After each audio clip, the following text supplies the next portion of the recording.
Hey guys, Buckeye Bar guys. We wanted to thank you guys for tuning in to us here on Buckeye Bar Talk. Great show we got coming up today. We're really looking forward to you guys listening and watching it. But just wanted to remind everybody, just remember to subscribe to the channel, hit the all notifications bell, and that way, anytime a new show comes up, you guys will be alerted to it. And don't forget to like the video and comment on the video. All interactions with us helps us continue to grow, and we appreciate your support. Now to the show. Welcome back, everybody, to Buckeye Bar Guys here on Buckeye Bar Talk. I'm Mike. And I'm John. Tonight's date is Monday, September 5th, 2022. Labor Day, 2 days after the Buckeyes' big win over Notre Dame. So the Buckeyes are 1-0. So pretty excited to talk tonight about how good the Buckeyes looked on defensively.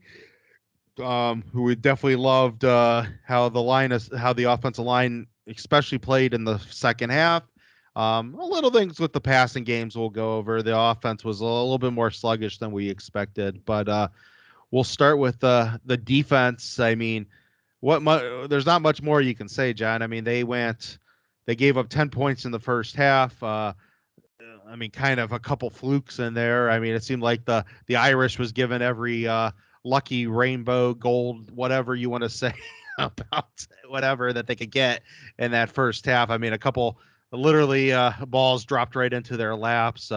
Big missed tackle that went, into a really big play on that opening series with a bad penalty behind it. And so they got their 10 points in the first half, but they went then 41 minutes where they didn't score a point.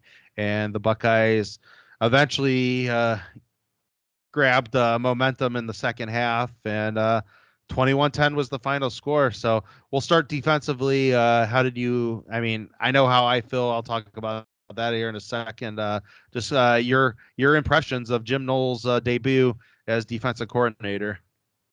Well, I was really pleased, really excited with how everything went.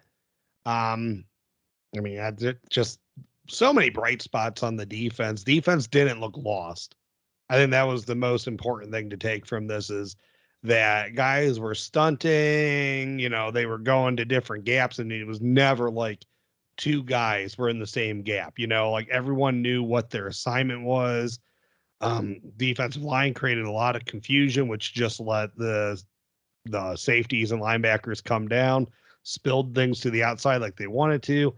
Guys were making, they were tackling hips, they were running through tackles, and yeah, they were taking guys down. So, I mean, I was very happy with it. I mean, I don't think I put on Twitter, I think Notre Dame might have been a little overrated, not defensively, offensively. I don't think their offense is very good.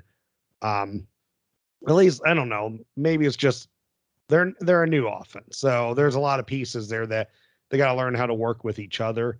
I don't think they're very dynamic, not a very tough offense. So, I mean, you take that for what it is, but you didn't give up much. Like you said, I mean, they got every lucky break they could. I mean, if we want to talk about the defense's performance, you got the circus catch over Burke. You had the freaking, I don't even think it was a catch over Burke in the third quarter. I think it was, right. You had Michael Mayer somehow, the ball was thrown high with Cam Brown on him. It was just a point where he's bigger than Cam Brown. He was the one that was able to get up high point it. Tanner McAllister still put his head on the ball though, and almost knocked it loose. Yeah, he did knock it loose. Yeah, eventually it came loose. It was like he still was able to take a few steps, and then it fell out, but it bounced right back up to him. So, I mean, yeah, right. So, I mean, he did knock it loose. I'm trying to think what else. I mean, they had one good run play with Buckner. I think so. Yeah. And then they had that one that was like the fake pitch that the tight end came up the seam, and that was a big game.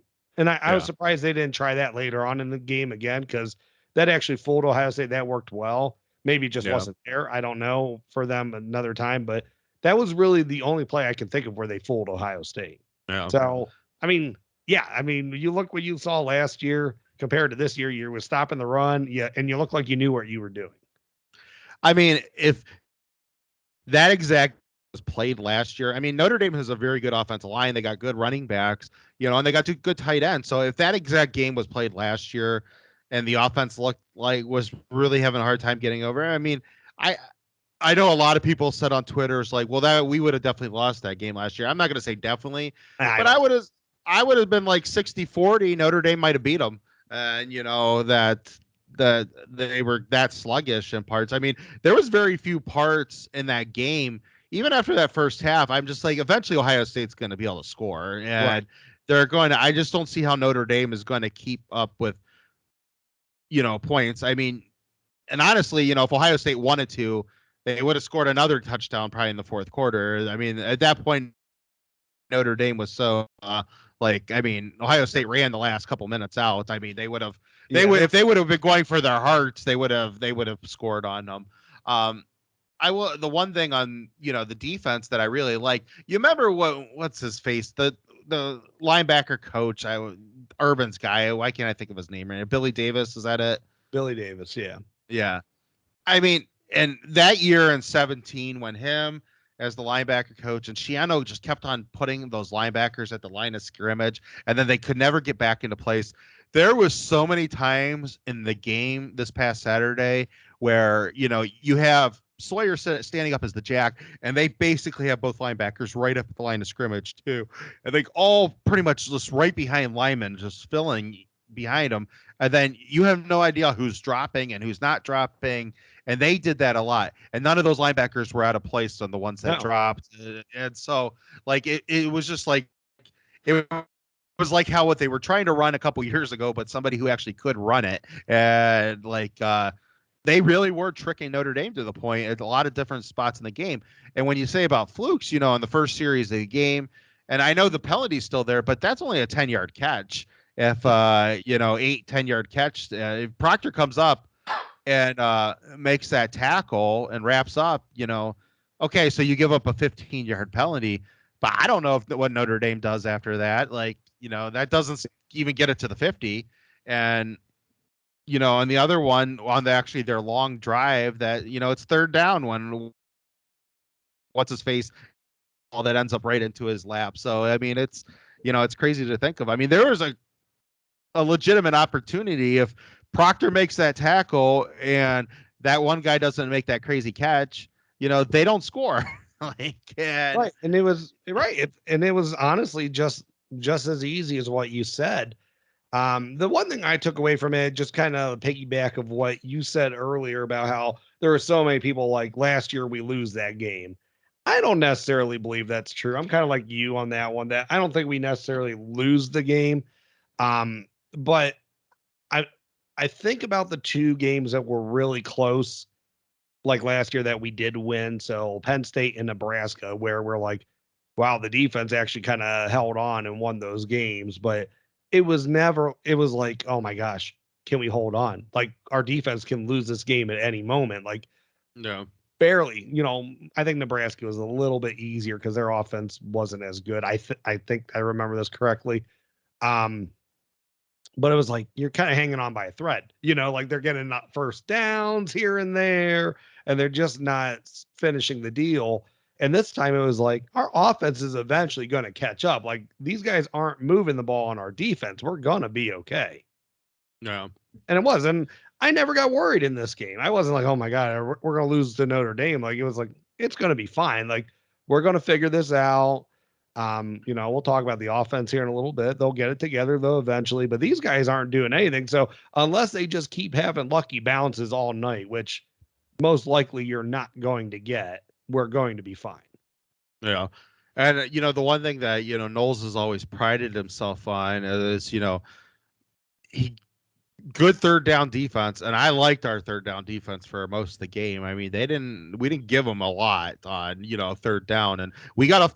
I mean, I know it's not that we got more 3 and outs than we did last year, but it kind of felt like that at times for one game. I mean, we were a bad third down defense last year, and that was a real. They were up to task for that.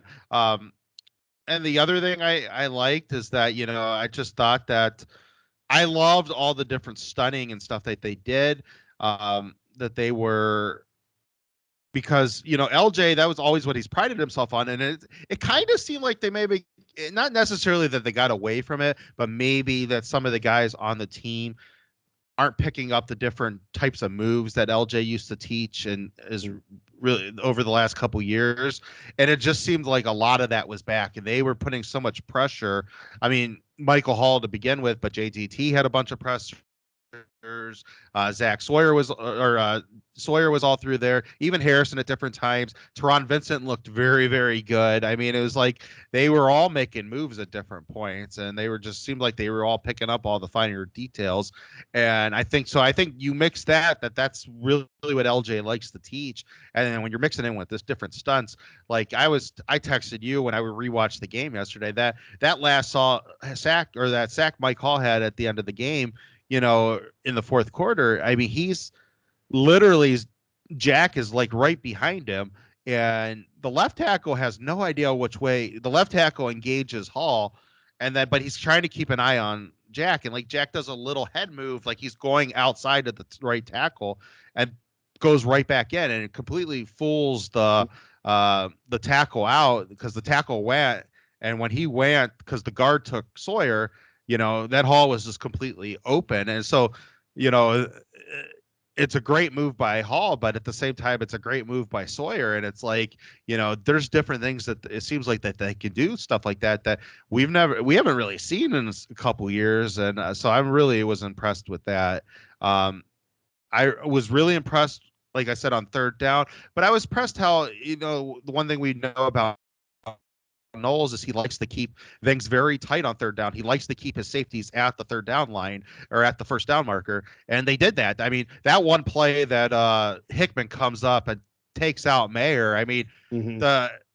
That's an easy first down for a tight end. He just has to get his body turned and fall forward, and Hickman just reads it so perfectly. He hits him before he can turn his body, and that's how you have to take on a tight end, especially a good tight end, that you can't let them turn, or they're going to get the first down. And so he couldn't turn there, and not Hickman, it was Ransom at that one. But I mean, it was, they all yeah, it was just very, very impressive. And and I didn't see guys running free. And there was somebody, outside that receiver, that the hit Proctor, and it really wasn't running free, because Proctor should have got him.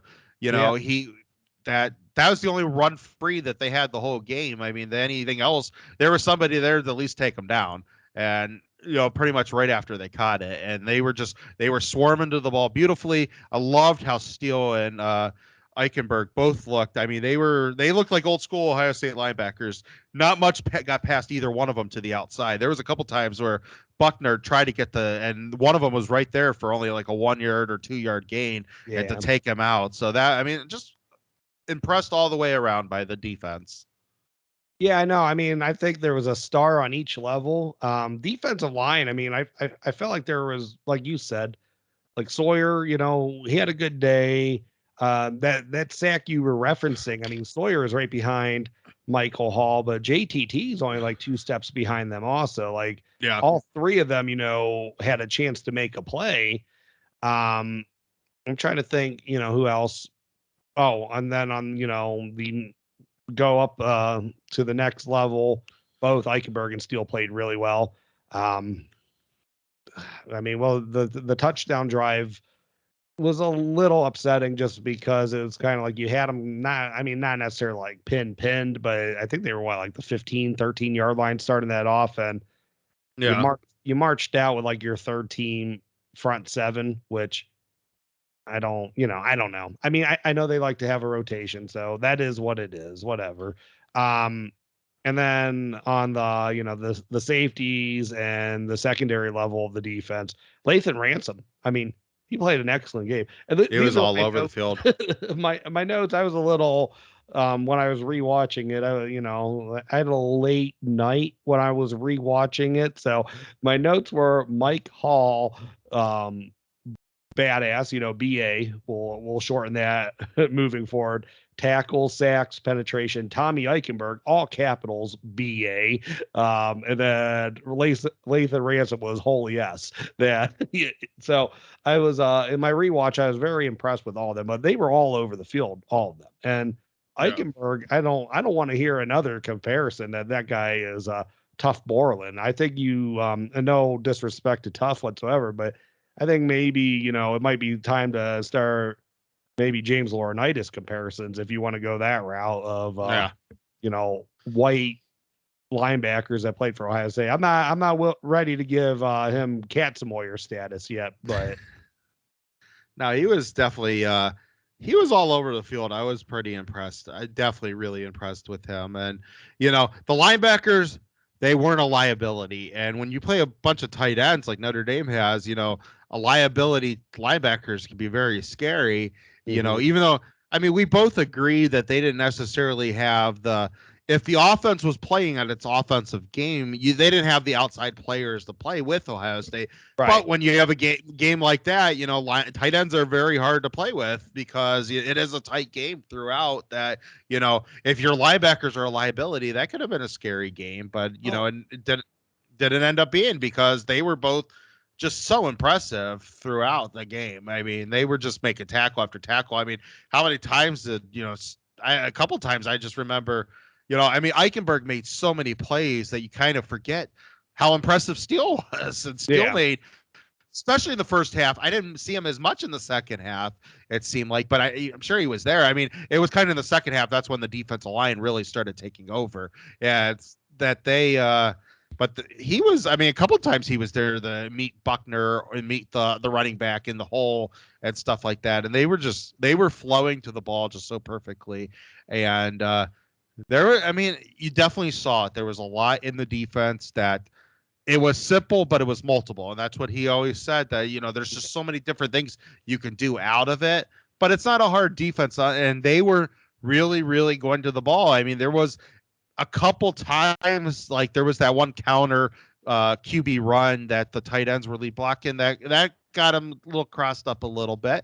But that was only one play, and there was a couple other ones, and there they got crossed up, but not like anywhere near what they were over the last couple of years at different times that they were getting crossed up. They saw where the ball was at, and the linebackers came up hard, and the safeties went right to the linebacker spots, and that's kind of how he wants it to happen.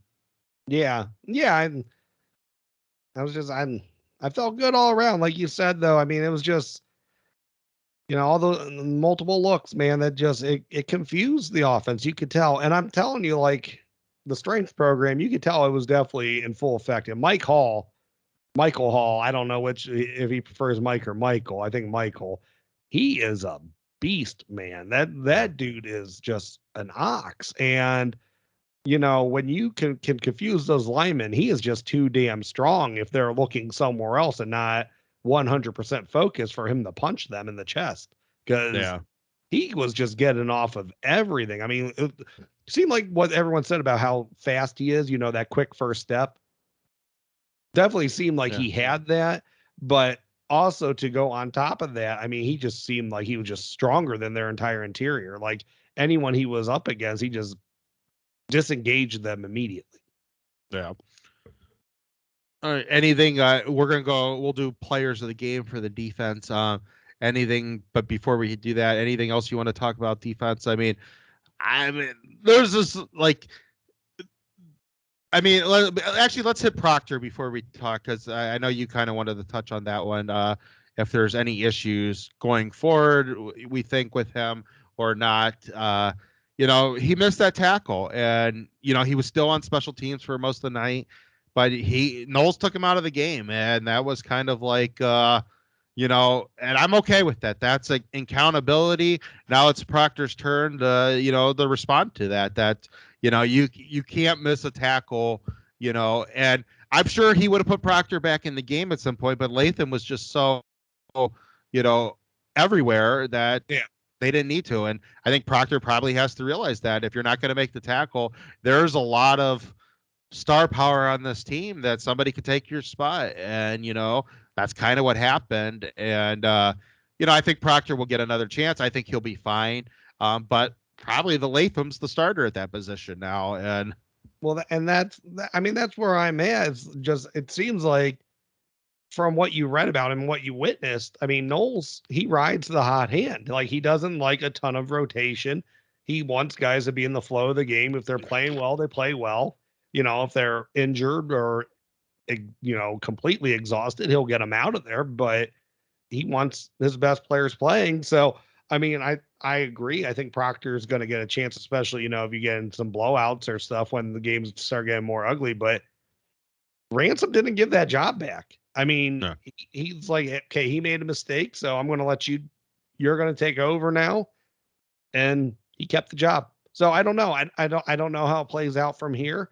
But also, he seemed like he was good enough coming down to stop the run. So I'm not sure how deep that rotation really is if everyone stays healthy. Like, No. Proctor and Court Williams. I know they're like, well, Court, you can get him against, some of those bigger teams, your Wisconsins, your Iowas, they're going to try to run all day with two tight ends. But I don't know. I don't know if Ransom can't handle that from what I saw. The only thing I'll kick back kind of on that one is I think once you kind of get into the meat of the schedule, you do need Court Williams to be, because I mean, Latham can handle it, but you got to have a little bit of a rotation there, because that is getting your body beat up a lot. Then, because I mean, they're going to be playing teams like that. You're going to be taking on a lot of hits. So it's not a bad thing to have a couple guys in there that can take a couple body blows too. So, And sorry, so you think what, McAllister maybe gets subbed out in those games, and you bring Court in almost maybe as like that hybrid linebacker? I would be open to that. I think that they could be multiple in a lot of different ways there. That you could find ways to get both Court and Proctor in there to get a bigger body in there. I mean, the crazy thing about Proctor is just that, I mean, if he makes that tackle, that's a hell of a read by a safety when you're blitzing the quarterback there. He came right down and he should have made the tackle. I mean, he hits him perfectly, and he just needs to wrap up on it. And Yeah. I mean, Yeah. we're all saying it's, if he makes that play like he's supposed to, we're all just complaining about that it was a bad penalty on JTT, the penalty, but That like was bad penalty. yeah, but there's nothing wrong with what Proctor does. It's just, I mean, it is what it is. Accountability is accountability, and I'm glad they did it. It's just that like I said, that it just seems like sometimes you gotta they have to realize that stuff's not acceptable. And I mean, I think we both have realized that's outside of Halfley, the tackling on the defense has at times. I mean, Shiano is okay at different times, but it wasn't like Ash how he taught the tackling. And sometimes in some games, the tackling left a lot to be desired. And outside of that, you didn't really see that. That they were gang tackling the whole game, and so they were. I was really improved with the tackling. So I just think that that was Knowles saying that that's unacceptable in this defense, and you know you wrap those guys up. We've been practicing this stuff, and you had a good camp. I mean, I know a lot of people said Proctor had a good camp, and so you can't just think you're going to knock somebody out. And Yeah. And to go along with what you're saying there, I mean, you saw the tackling when those guys were coming downhill. They weren't going shoulder to shoulder with guys letting it bounce off of them. I mean, they were getting it. They were diving into their hips and going through the tackles. Like, I mean, yeah, they were just perfect tackle. yeah, exactly. And All yeah, right, so you're probably right. That's why he got Proctor off the field. And I'm sure Proctor would have had a chance if Ransom didn't play out of his mind. yeah, exactly. All right, who are your players' games? Minimum one player. You can go a max of three. That's we're gonna have a lot of rules there. I think I said my three, but you know what? I'll make it difficult on myself. I'll go one. Tommy Eichenberg was my player of the game. He was all over the field. He had 2 sacks. I think Michael Hall's a sexy, player of the game pick just because of how dominant he was. And I mean, that guy, if he keeps that up, because that's supposed to be a really good offensive line he went against. So Yeah, I can He only just looks, imagine. his body types, he's not like, he doesn't have a belly hanging over him or anything like that. Like, he just looks like a beast, man. When you got Mick training their bodies and LJ, teaching them how to be good defensive tackles. I mean, we know that from the past Yeah. when Mick's on his full game as the strength trainer, and they get a good coaching from LJ how to be able to bull rush and speed rush, and just be how to use your hands properly. It's a deadly combination. I mean, it's not the first time we've seen this on this defensive line since Mick's been here and LJ's been here. Yeah. So but I'm going to say Tommy, even though I'm very impressed with Michael Hall, very impressed with Lathan Ransom. I'm going to go Tommy Eichenberg. I'll do the hard pick and only pick one, because I think he really was the general of the defense. If I had to pick one, I think I would probably go Michael Hall. But my three are Hall, Eichenberg, and Latham. That they were at all three levels. They were just the best at all three levels, and it's just hard to pick one over the other. And I mean, I think Michael Hall. I mean, he was just so disruptive. Got a couple tackles for loss, had a sack. And they ate up those blocks, and that's why a lot of those linebackers were able to run free. I mean, it was very, very hard and I think part of that's the scheme and the coaching, that they are, once they see run, they come up fast, the linebackers, and the safeties are who fills in behind them. So it's like it's kind of like a battle plan when you think of an old school on the battlefield where you have when one person goes down, you have the next person behind him comes up to fill the spot, and Right. that's kind of what it was. That the linebackers come hard down at the ball, and then the safeties come in to fill in to make sure they're there to clean up if the guy gets through that level. Yeah. So I was very impressed, but that's who I would go with. All right, offense. So we'll preface this that there's a couple things, a couple concerning points, but I think they'll be fine. Obviously, I think CJ Stroud needs a little bit more time with some of these other receivers. I think that was pretty apparent Yeah. during the game, that when JSN did get hurt, he tried most of the first half to play on that leg, but he just couldn't do it. I mean, I have no problem right now. If CJ Stroud needs to get used to his other receivers, then I would say I would sit JSN until Wisconsin. I mean, Arkansas State and Toledo is no reason to, possibly injure that even worse when, he could use a good rest. Yeah, I agree with that. And I think maybe these receivers, with Smith and Jigba out, I don't, these aren't Olave and Wilson, he's not used to these guys, but they don't play the same. I mean, this might be the type of offense where these guys are more like, and Olave and Wilson had a ton of, deep balls, but with JSN not in there, these guys are more, I think, just big playmakers. I think they might be guys that, you not necessarily looking for like 5 to 10 yard intermediate routes. They might be more big play guys that are down the fields where they're going to be the mismatch. But I'm sure they'll be fine. You saw it late in the game. Like, he had talked to Marvin Harrison about like curl route that Marv was a little bit deeper than what CJ wanted him to do. He told him to take it more shallow, and then he did it the next 2 times and he caught the ball. So Yeah.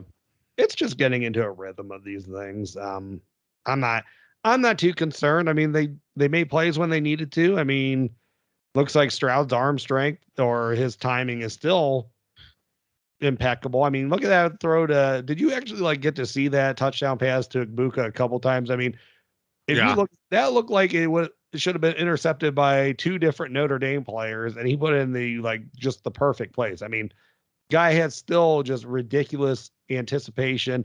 Seems like his arm's stronger now. Sometimes he might have been relying on his strong arm too much. Um, Still wish he would take the free yards when they give it to him. Really, really wish he would. He had some huge running lanes at different points in the game, but it does seem like he's, scrambling more, using his legs to go to the sideline more, keeping plays alive. But really would love to see, him just make it so the defense can't turn their backs on him. Yeah. Um, no, I love that touchdown pass to Ibuka. That was just Just a person. I wish he would have had the same pass when on the second time to Yeah. Abuka. That I mean, that he definitely he misses that one. I mean, sure, Abuka should have still caught it, but he wouldn't have been a touchdown. But if he would have let him, it would have been a touchdown, and that was a perfect. I mean, we talk about that they were a little sloppy on offense, but you think about it, that's another touchdown there. I mean, he's walking into the end zone because and Day calls the perfect timeout there because they got them caught and trips onto the one side and basically picked all the defenders, and Abuka comes across the field on a crossing route like completely open, and Stroud just missed it, and that would have been six right there. But you know for Stroud having an off game, I mean, dude only throws 10 incomplete passes. His Yeah. sideline passes, I mean, and this was the most I've ever seen him scramble. Yeah, I would like to see him maybe take off and get some of those free yards too. There was that one up the middle where I forget who he tried to get into, if it was Abuka or Marv coming I think across the middle, that was Marv. Yeah. that he should have took off and took the first down there. But I loved watching him actually scramble some, and I mean he was just nailing player after player on the sidelines, and I mean that's just as devastating. If you can get a first down that way, I'll take that all day too. But I think some teams will try to take that away from him and come more, outside on him. So he'll have openings up the middle, and I would like to see him take some of that stuff. Yeah. I mean, I think he missed. I think you and I both called it out a couple of times that there were some.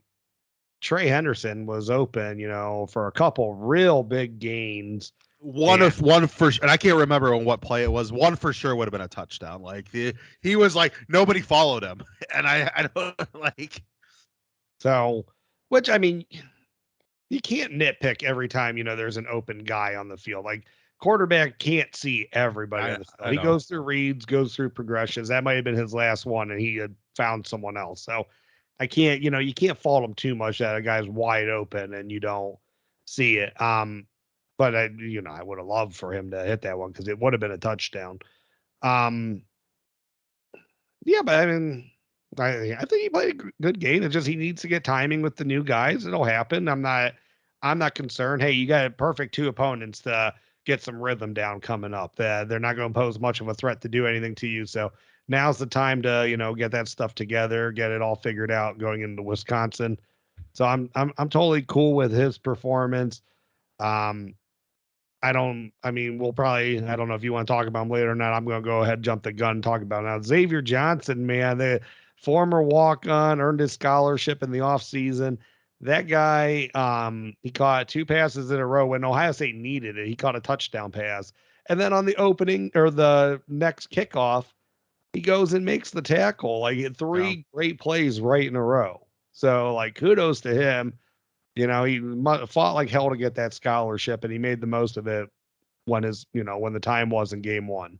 The crazy thing about him too is both Alford and Hartline, both in the August and press conferences, both said how valuable he could be to each of their Yeah. things, that he could fit in where and you were thinking possibly about running back because they were down with the injury to Evan Pryor, but JSN goes down, he ends up coming in, and that was just a nice read by him to go to the inside shoulder. Safeties came up. They held their safeties back most of the game, but kudos to Stroud for the one time that they really brought the safeties up when they shouldn't have brought it up, and he knew he had a guy on the inside, and I mean, Xavier just went right to the middle of the field, and I mean, and good concentration by him. I mean, I know that looks like such a easy pitch and catch because he has a, but that you're still going to get hit to the outside by Right. whoever was there,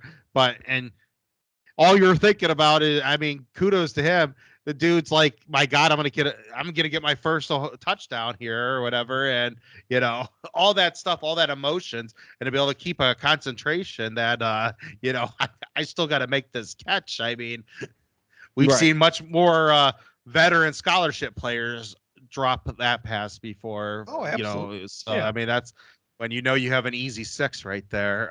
So yeah, that was a great job by him. Now I think I want to start talking about the running game and the offensive line.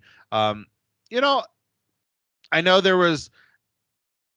I actually had nothing upsetting with the offensive line. I thought they played, it was a typical running game when you think about it. That all those three, they had some nice 2, 3, 4 yard runs in the first half, and Yeah. that just adds up. I think the biggest issue is still kind of like, and I don't know if Ryan Day needed to see what happened in the second half to start getting some confidence, but you know, when you're in a 2 deep, you know, you gotta run the ball, and you gotta take what they give you, and or you just gotta take what they give you, and they were open to run the ball more, and force the safeties up, and and I think a lot of teams based off of last year, they're going to do that this year. They're going to really like, all right, we're not going to let Stroud kill us. And so you got 2 playmakers back there at your running back, and you got a mean offensive line from what we saw in the second half. Use them. Right. Yeah, no, I had no issues with the offensive line, and even on the pass blocking side of it. I mean, not I said in the prediction show, the pregame, that Isaiah Foskey kind of scared me, and I made the joke of maybe we would see Orlando Pace, Simeon Rice part 2 though, with Paris Johnson Jr., and kind of like that. I mean, Yeah, it was really he impressive, neutralized Paris. them. Like, that was a very impressive showing. Donovan Jackson, I think he missed a blitz pickup early on, because I think that first series, I think he was the reason Stroud got sacked. But then he had a hell, he looked good in the run game. Yeah. I The would say only, I in think the the only, interior guys, he was definitely, I think he was the best in the run game. yeah, I mean, the only issue I have with the offensive line right now is just that, some of DeJuan's, f ups when it comes Uh, to the false starts and stuff like that. But outside of that, they had a clean game. I don't think they had. Did they have any holding calls? Like I know they had a few false starts, but like you know, I I don't mean, remember any holds. like there was one hold. I literally just watched it before it wasn't a hold before we got on here. That probably would have been a hold last year. Foskey actually beats Paris Johnson. I forget who put up. It was either Rossful, and it was one of those guys that do a lot of like breakdowns and stuff like that. I don't think it was Ross, but I think it was somebody like him. Yeah.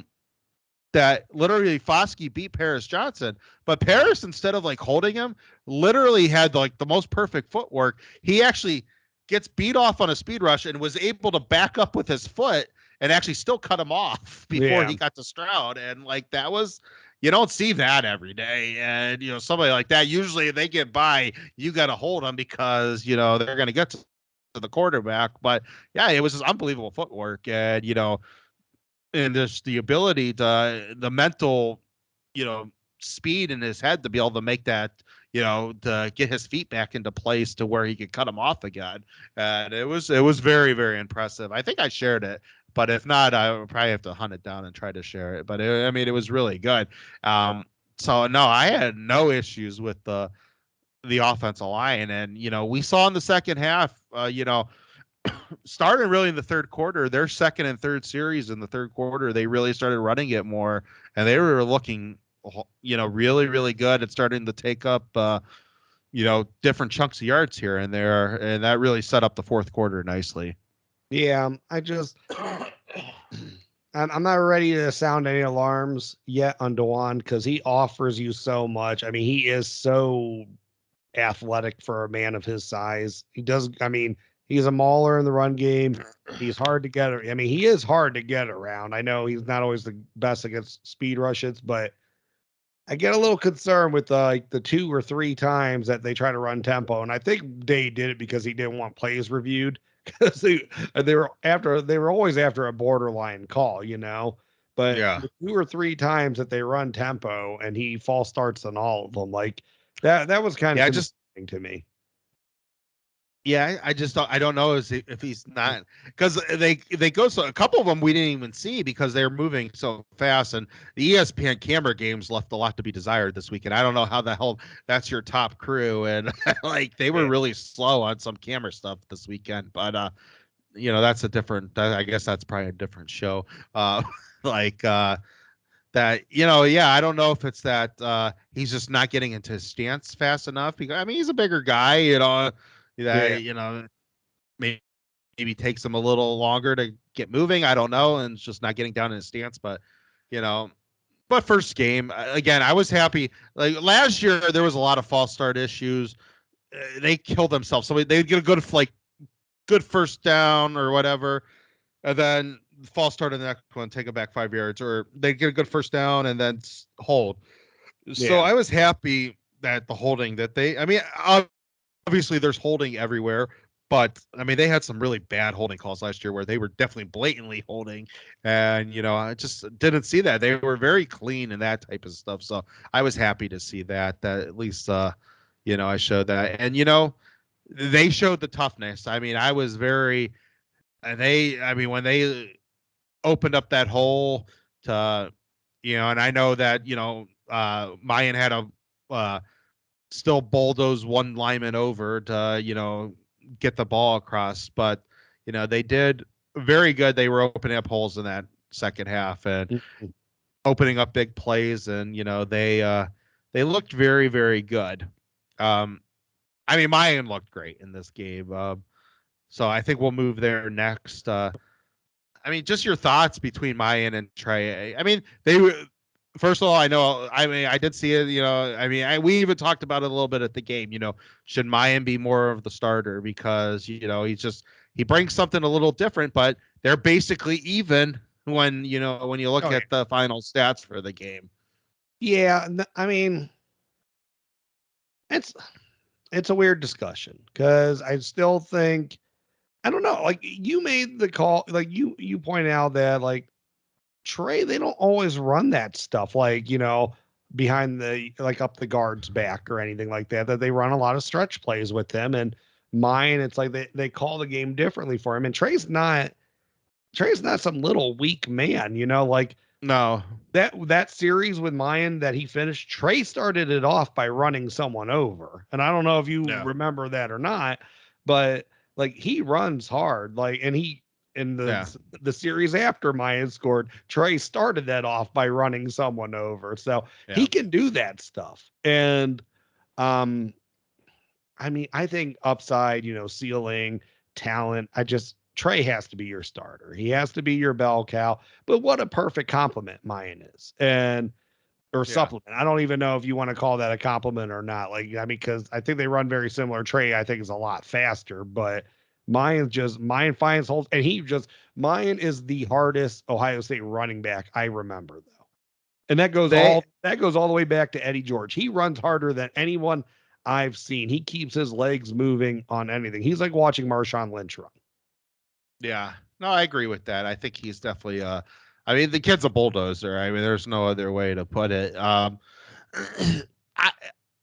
I mean I just the one thing that really frustrates me about the coaching staff is that they really do call a lot more stretch runs for Trey. And that's fine because you want to get him onto the outside, but he's not a speed back in a power back combo. I mean, you can have two power back combos, and I Mm. think I mean, he's a guy that's very powerful, and he's a big dude too. He might not be, able to keep those legs turning like um Mayan necessarily can, but the dude can run in between tackles, and I wish they would just do it more with him, because let him get his head of steam, because you know if you get the right block on him with a head of steam, he pierces the line of scrimmage clean, and breaks a tackle on a linebacker and makes somebody miss, he's gone. Yeah. And I think he can do that. And but the one thing I was very, very impressed with him, and I know he did it for sure once,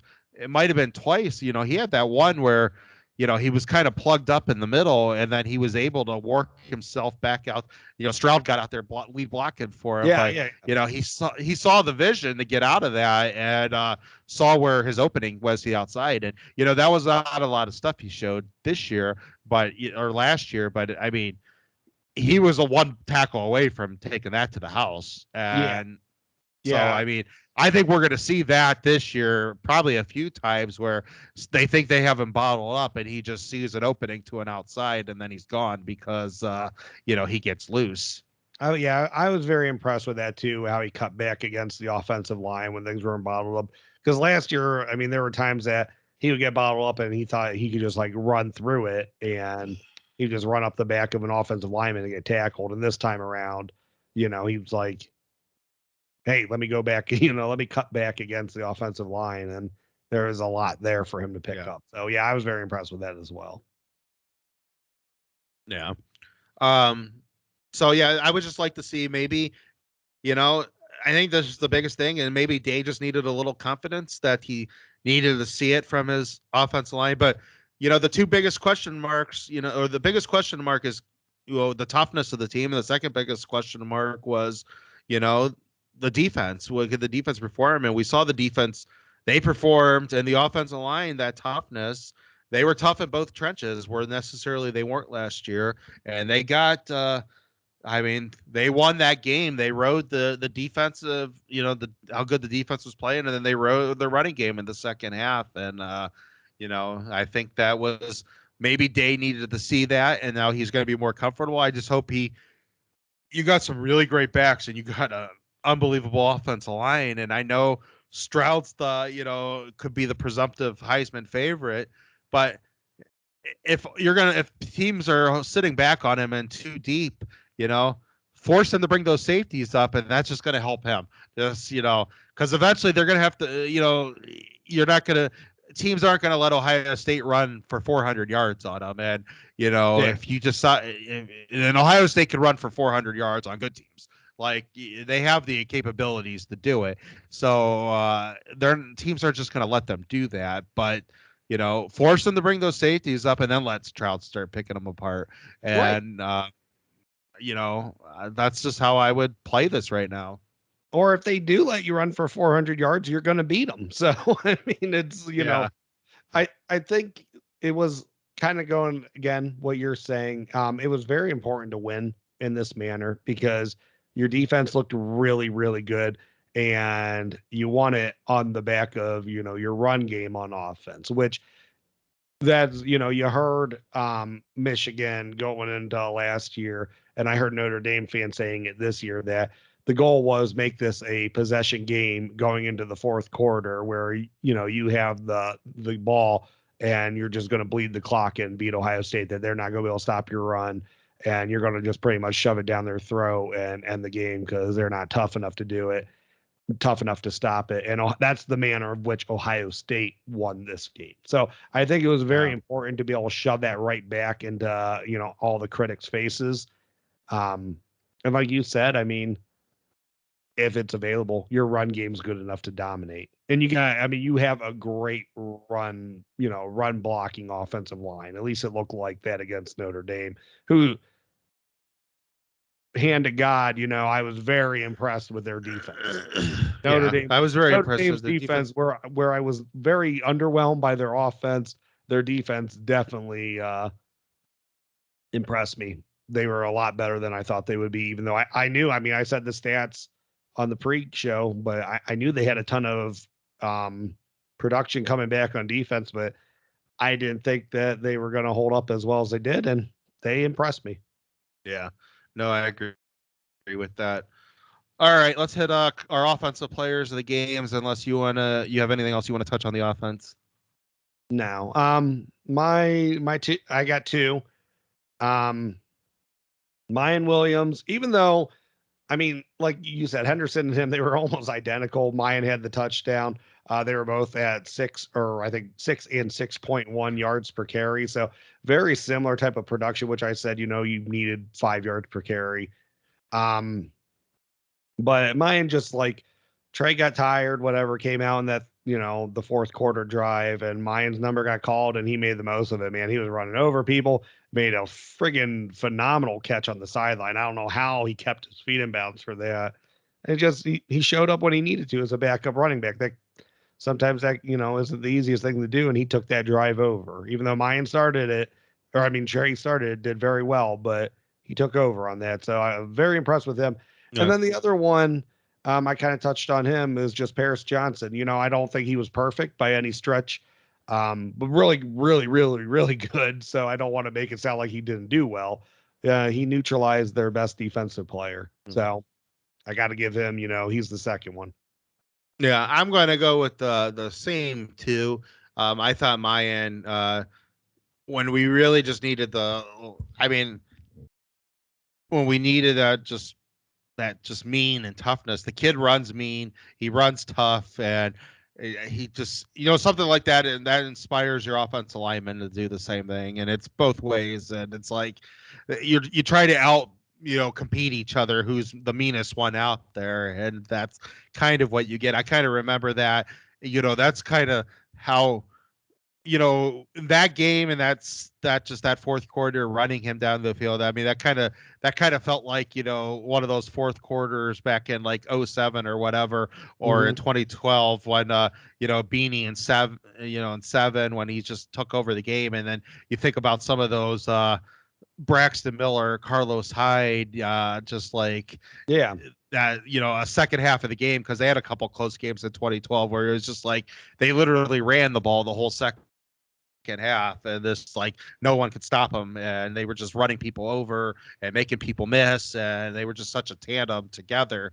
And that's just kind of that's kind of what I felt like with mine. He was a big bulldozer. And Paris Johnson, I'm going with. I thought he played really good, and he keeps that season up. I know you got two really good quarterbacks coming out this draft, but most likely coming out, but he keeps that up. He's definitely the first offensive lineman off the board, in my Oh yeah. opinion, in the draft. I mean, he was very impressive. He's just going to keep putting film on that, against, he's going to take on these top defensive linemen. And, he'll play a couple other good defensive ends this year, but he looked very, very, very good against Foskey. And just a third one to throw out there, he was a little slower than you thought, but at the end of the day, he still only threw 10 incompletions, had a pretty good quarterback rating of 145. I think CJ Stroud put a really good game together, Yeah. and he could have been a little bit more accurate down the field, but he was deadly on the sidelines. Mm. And I was pretty impressed with that. And so I liked how he played. And after his number one target goes down, he maybe took him a couple series to kind of get going again with some of the other guys. But in the second half, there wasn't that many balls that touched the ground, and he threw for some nice first downs, and they all got in the mix. Marv was in there, Abuka got in there, Ballard got in there, Kate Stover had some nice catches, obviously Xavier Johnson. So, I was very, very impressed with how, CJ got himself together, and he looked really good in the second half. Agreed. All righty. Anything else you want to hit before we get off?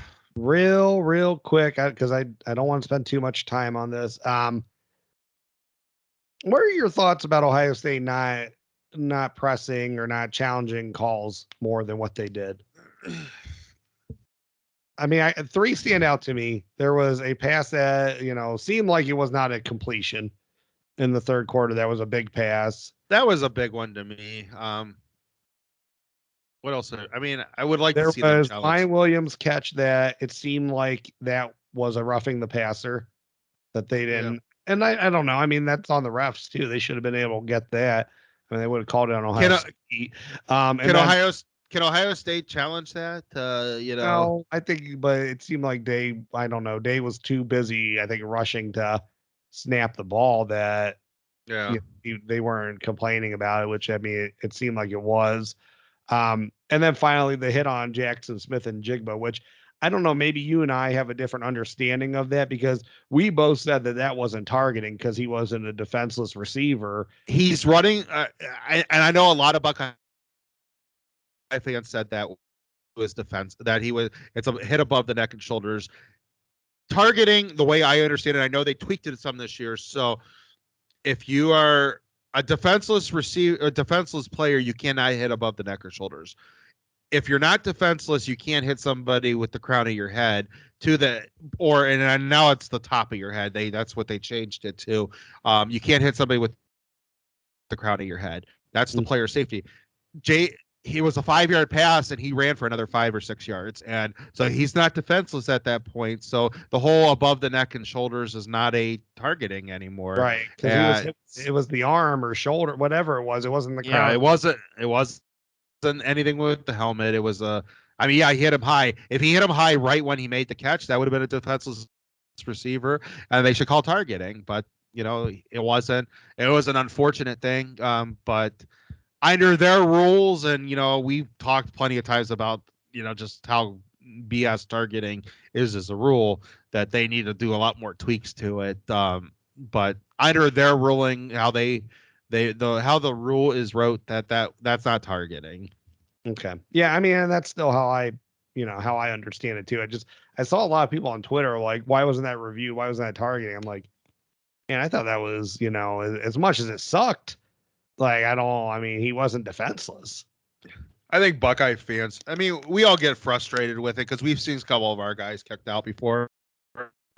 And we've had some bullshit targetings that shouldn't have been called, and some that should have, that still hurt that the guys got kicked out of the game. By the letter of their rules, unless something changed in the ruling this year, I know they changed the crown of the head to the top of the head, but unless something else changed, that the way I understood it, that's a defenseless receiver. So there's nothing. I was upset he got injured, but I didn't see anything to get mad about on the defensive player on that. I didn't think it was a miss by the refs, and I didn't think it was anything blatantly bad on the defensive player. Yeah, agreed. Okay. All right, so we're good to go. So thank you everyone for stopping out tonight to the Buckeye Bar. I'm John. And I'm Mike. OH. IO. Thank you for tuning in to this week's Buckeye Bar Guys on Buckeye Bar Talk. Don't forget to subscribe to the channel, hit that all notifications bell so you see when new content is added, and please remember to like and share so we can grow our audience. Don't be afraid to comment. We want to know what you're thinking, and we want to know what content to add for you guys. OH. IO.